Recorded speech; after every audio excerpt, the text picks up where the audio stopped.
Indonesia के इस उपनगर में इमाम खनीफी काम पर निकले हैं। वो कचरा जमा करते हैं। उनकी गाड़ी में प्लास्टिक के ढेरों सैशे पड़े हैं। दक्षिण पूर्व एशिया में प्लास्टिक के ऐसे छोटे छोटे पैकेट हर जगह दिखते हैं।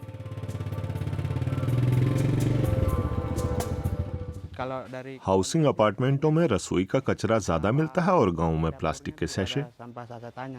एक ही बार इस्तेमाल होने वाले सैशे तो इमाम खनीफी के घर में भी इस्तेमाल होते हैं। वो तंगरांग सलातन इलाके में अपनी बड़ी बहन और भांजी के साथ एक छोटे से घर में रहते हैं। कपड़े धोने का साबुन, शैम्पू, टूथपेस्ट, तमाम चीजें प्लास्टिक के सैशे में आती हैं, यहाँ तक कि खाने के मसाले भी।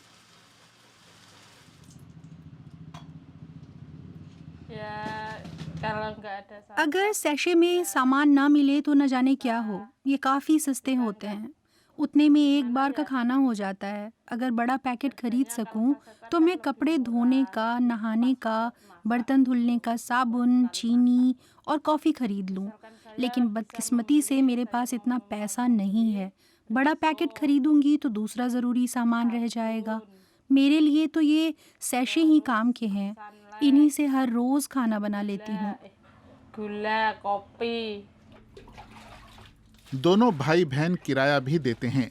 दरसिया घरों में काम करके महीने के करीब 50 यूरो कमा लेती हैं।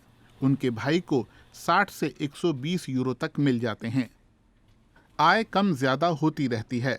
दोनों की कमाई मिलाकर भी एक मध्यम वर्गीय आय नहीं बन पाती। इसलिए वो सैशे का सामान खरीदना पसंद करते हैं। लेकिन लंबे वक्त के लिहाज से इस तरीके से घर चलाना महंगा है।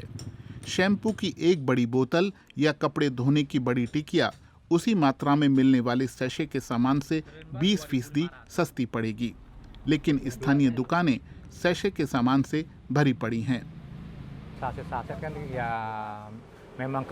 कई लोगों को इन सैशे की ज़रूरत होती है, इसलिए हमारे यहाँ बहुत सारे ग्राहक आते हैं। मांग ज़्यादा है क्योंकि इस्तेमाल में आसान है। ग्राहक 1000 से 2000 रुपया देकर उन्हें खरीदते हैं। ये बहुत सस्ता है। वो इतने सस्ते हैं कि नदी किनारे कपड़ों की धुलाई में भी सैशे ही इस्तेमाल किए जाते हैं। ये एक बड़ी पर्यावरणीय समस्या है। हर जगह प्लास्टिक के सैशे, वो रिसाइकल भी नहीं होते। पर्यावरणवादी टीजा माफीरा को लगता है कि प्लास्टिक के सैशों का उत्पादन करना ही भयानक है। वो प्लास्टिक मुक्त दुनिया के लिए लड़ रही हैं। इंडोनेशिया में हर इलाके में एक पारंपरिक बाजार हुआ करता था। वे थोक में रोजाना की चीजें बेचते थे। हम अपना थैला या टोकरी लेकर जाते, कुछ किलो चावल, थोड़ा अंडे भी खरीद लेते। वो सारा सामान पैकिंग में नहीं आता था। सब बढ़िया चलता था। साबुन भी ऐसे ही मिलता था। हम लोग साबुन की टिकिया खरीद सकते थे। कोई समस्या नहीं थी। हमें सैशे में भरे लिक्विड सोप की जरूरत नहीं थी। दुनिया भर में प्लास्टिक सैशे का करीब 50% उत्पादन दक्षिण पूर्व एशिया में होता है। यहीं इन्हें सबसे ज्यादा खरीदा भी जाता है। सैशे उत्पादों में जिन बहुत सारे ब्रांडों के नाम आते हैं वे रोजमर्रा का सामान बनाने वाली बहुराष्ट्रीय कंपनियों के ब्रांड हैं। पूरी दुनिया में ये कंपनियां हैं। उनका मूल स्थान है विकसित देश, यूरोप, अमेरिका। हम लोग इन ब्रांडों से बखूबी वाकिफ हैं। विडंबना ये है कि यूरोप, अमेरिका या ब्रिटेन में आपको ये सैशे नहीं दिखेंगे, बल्कि वहाँ आपको रिसाइकल होने वाली बोतलों में सामान मिलेगा।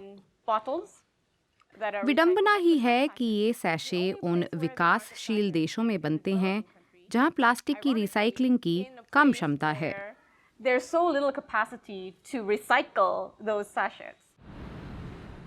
यहाँ एक बड़ा ब्रांड है यूनिलीवर, खासतौर से जब बात शैम्पू और कपड़े धोने के साबुन बनाने की हो। इस बारे में कंपनी ने बात करने से मना कर दिया, लेकिन ये जरूर लिख भेजा कि वो भविष्य में एक ही सामग्री से तैयार सैशे बनाने पर काम कर रही है। बहुत सारे मटेरियल से बने सैशे रिसाइकल नहीं हो पाते, लेकिन कंपनी ने अपने लाभ और सैशे की बिक्री की असमानता पर कुछ नहीं कहा। फिलहाल इमाम और दरसिया खनीफी के लिए कुछ भी बदलने वाला नहीं है। मैं सैशे खरीदता हूँ क्योंकि वे सस्ते पड़ते हैं, मात्रा ठीक ठाक होती है और इस्तेमाल में भी वे आसान हैं। इमाम फिर कचरा उठाने निकल पड़े हैं। सैशे बनाने वाली कंपनियां जानती हैं कि इंडोनेशिया में ग्राहक तो हैं ही और मुनाफा होगा ही।